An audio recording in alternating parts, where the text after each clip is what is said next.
Assalamualaikum warahmatullahi wabarakatuh. Selamat datang kembali di Gen Channel. Terima kasih kepada kalian yang telah subscribe channel ini, dan bagi yang belum, tinggal tekan saja tombol subscribe. Itu sangat membantu dan juga memberikan motivasi kepada saya untuk membuat video-video seputar biologi selanjutnya ya.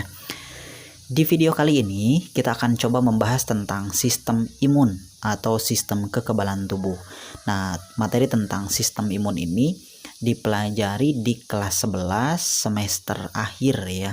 Malah materi tentang sistem imun ini biasanya disampaikan di akhir banget ya, mepet. Dan biasanya kalau sudah mepet ya waktunya juga kadang-kadang belajar di sekolah tidak kondusif. Nah, oleh karena itu saya buatkan video tentang sistem imun ini. Semoga membantu bagi kalian yang ingin mempelajari lebih dalam tentang sistem imun. Sistem imun memang materinya sangat kompleks dan juga sangat luas ya. Jadi perlu pemahaman yang mendalam untuk menguasainya. Nanti dalam mempelajari sistem imun ini ada beberapa istilah yang perlu kalian ingat ya. Pertama, misalkan ada patogen. Nah, patogen ini penyebab penyakit, bisa berasal dari bakteri, kemudian virus dan juga jamur. Kemudian nanti ada antigen. Nah, antigen ini pemicu munculnya antibodi ya. Jenis antigen ini biasanya ditemukan pada permukaan bakteri, virus dan juga jamur. Nah, tadi kalau jenisnya bisa berasal dari protein, karbohidrat dan juga lemak. Kemudian nanti ada antibodi. Nah, antibodi ini suatu protein yang berfungsi sebagai sistem kekebalan tubuh. Nah, ini dihasilkannya dari sel darah putih ya. Nah, jadi ada patogen, antigen dan juga antibodi. Itu akan sering kalian dengar dalam materi tentang sistem imun ini. Fungsi dari sistem imun, wah ini ada banyak ya. Di antaranya saja yaitu bisa mengidentifikasi sel-sel abnormal di dalam tubuh. Nah, nanti kalau sudah teridentifikasi akan dihancurkan. Kemudian selain itu tentu saja untuk menghadang dan juga menghancurkan patogen yang ingin masuk ke dalam tubuh kita. Nah, patogen di sini bisa berasal dari bakteri, virus dan juga jamur. Secara umum, sistem imun di dalam tubuh kita dibagi menjadi dua macam. Yang pertama ada sistem imun non-spesifik, kemudian yang kedua ada sistem imun spesifik. Nah, ini kita akan bahas satu-satu ya. Pertama, kita bahas dulu sistem imun non-spesifik. Kenapa disebut dengan non-spesifik? Karena sistem imun non-spesifik ini tidak mampu membeda-bedakan jenis patogen yang masuk. Selain itu, tidak mampu mengingat jenis patogen yang pernah masuk ya. Yang jelas apapun patogen yang masuk akan berhadapan dengan imunitas non-spesifik ini. Sistem imunitas non-spesifik dibedakan lagi menjadi dua macam ya. Yang pertama ada imunitas pertahanan pertama atau biasa juga disebut dengan eksternal, karena ditemukan di bagian permukaan luar tubuh ya. Kemudian nanti yang kedua ada sistem imunitas pertahanan kedua atau internal, karena di dalam tubuh ditemukannya. Pertama, imunitas pertahanan pertama atau eksternal ya.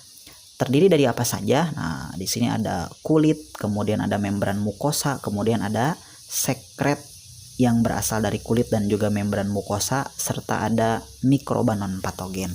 Kita bahas satu-satu. Pertama ada kulit. Kulit ini tersusun oleh epitel yang susunannya rapat ya, sehingga kulit ini sulit untuk ditembus oleh patogen kecuali memang terjadi luka. Mungkin kalau lukanya kecil masih bisa diatasi ya, tetapi kalau ukurannya besar, nah ini akan mempermudah patogen masuk ke dalam tubuh kita. Selain itu, kulit ini aktif mengalami regenerasi ya, sehingga kalau terjadi kerusakan, kulit akan mengalami perbaikan. Nah, itu yang disebut dengan kulit. Dan kulit ini jadi benteng pertahanan pertama bagi tubuh kita. Selain kulit ada membran mukosa. Nah, membran mukosa ini sama seperti kulit, yaitu sulit ditembus oleh patogen.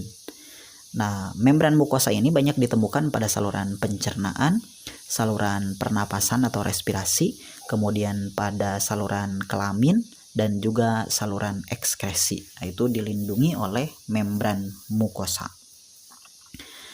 Kemudian selain membran mukosa, ada sekret yang berasal dari kulit dan juga membran mukosa ya.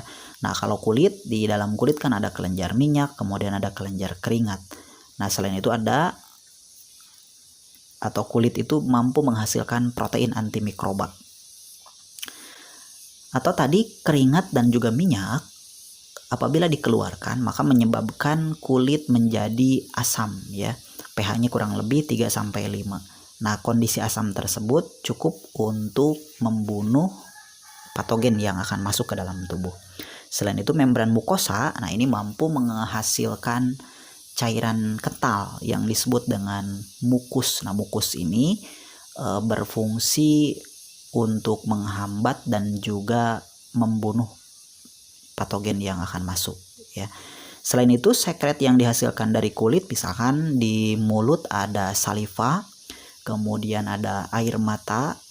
Nah, itu juga berfungsi sebagai sistem pertahanan tubuh karena di dalam sekret tadi biasanya terdapat enzim penghancur namanya lisozim ya. Nah, itu yang disebut dengan sekret yang berasal dari kulit dan juga membran mukosa.